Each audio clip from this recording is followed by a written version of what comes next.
Jonesy and Amanda. Jam Nation. Down to the Jonesy and Amanda Arms for the pub test today. Stealing flowers from public areas. Does it pass the pub test? We got this call on the Ghoulie line yesterday. Hi, Jonesy and Amanda.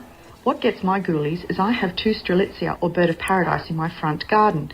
People are walking past and trying to break them off because they're beautiful and flowering at the moment. You can't break Strelitzia off. You have to cut them. So I wake up in the morning and I have beautiful Strelitzia pointing to the ground where people have tried to break them off. Please don't break off my Strelitzia. Leave them alone. That's what gets my ghoulies. And rightly so, they're in her garden. But I did go for a walk with my dog on Saturday. I did walk past some jasmine that was hanging over from someone's yard, but it was hanging over a fence onto a public walkway. And I thought, you know what? I'll just take a little bit of that to put in a vase at home. When I got home, Harley said, you look like the world's oldest lady. Are you walking around with shears in your bag? No, I'm not doing that. Because you've got Werther's Originals in there already. So it's only a matter of time. Millie's told me Boss Lady Millie. I can tell this story. Her mother was getting married recently, and Millie said, do you want me to arrange the flowers? And her mother said, no, don't worry, it's under control. Under control meaning that her mother went to the church where she was going to be married and cut a whole lot of flowers from there to have at her reception. Well, that's from the church. From the church where she's about to get married. Well, she didn't get it from the graveyard. No, that is true.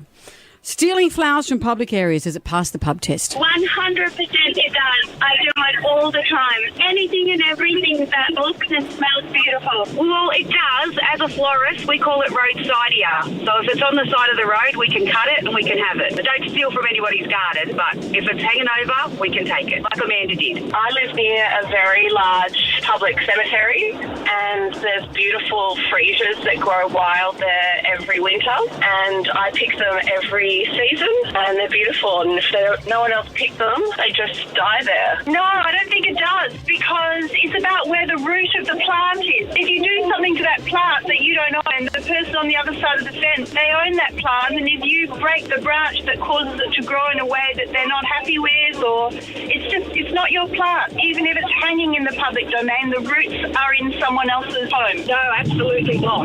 Many years ago, I was coming home from night shift, and I came back and there were 3 holes in my front garden. So very tired, I drove around the suburb looking for my roses, and I found them. I called the police and I said, I know you've got better things to do. I said, but they're my roses in their front yard, but I took mine back. I don't know, actually. I was walking the dogs in the very end of a cul-de-sac, and there were some rock orchids, and they were prolific, and I thought, oh, I'll just grab a few. Anyway, kept walking, and I hear this, don't pick my orchids. And anyway, a couple of days later, my daughter was walking the dogs in the same spot, and there was a note in a plastic sleeve saying, please don't pick my orchids. They were planted by my late husband.